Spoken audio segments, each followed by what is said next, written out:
L'Organisation pour la mise en valeur du fleuve Sénégal a vu le jour en 1972.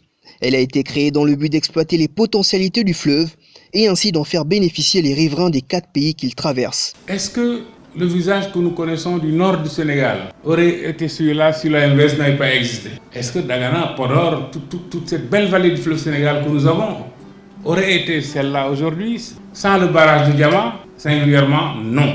Et ça, c'est un projet qui a été réalisé par 4 États. Il eût été plus difficile de réaliser ça à l'échelon de chaque État. Mais c'est le fait de se rassembler, de s'unir qui a permis de réaliser des ouvrages qui font aujourd'hui la fierté de l'ensemble des populations du bassin.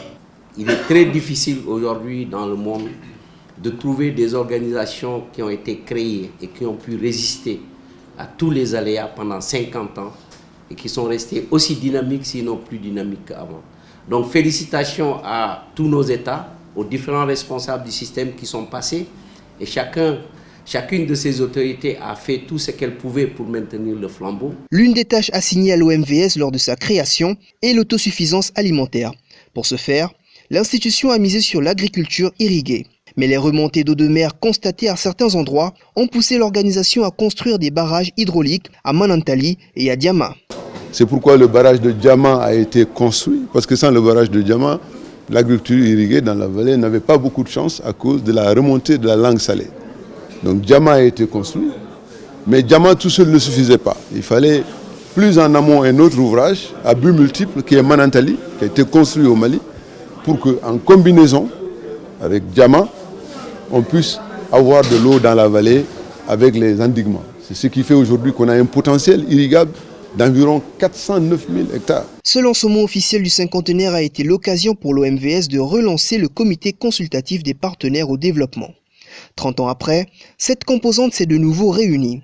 Ce comité a plusieurs missions, parmi lesquelles la recherche de financement au profit de l'organisation. A cette vocation de servir de lieu d'échange pour d'abord connaître des projets que nous avons, aider à mobiliser les financements avec les États. Je vous ai parlé du contexte de financement de nos États, mais surtout partage de connaissances, parce qu'on a beau savoir beaucoup de choses, on peut toujours apprendre des autres.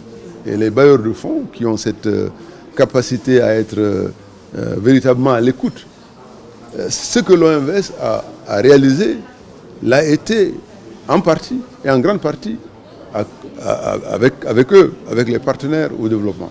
La relance du comité consultatif des partenaires au développement intervient au moment où l'organisation de la mise en valeur du fleuve Sénégal souhaite dorénavant générer ses propres revenus. Une démarche qui entre sur le long terme dans un processus d'autofinancement entamé par la réalisation de plusieurs projets. L'OMVS aujourd'hui produit de l'hydroélectricité, qui est l'énergie la plus propre et la plus accessible en termes de coût.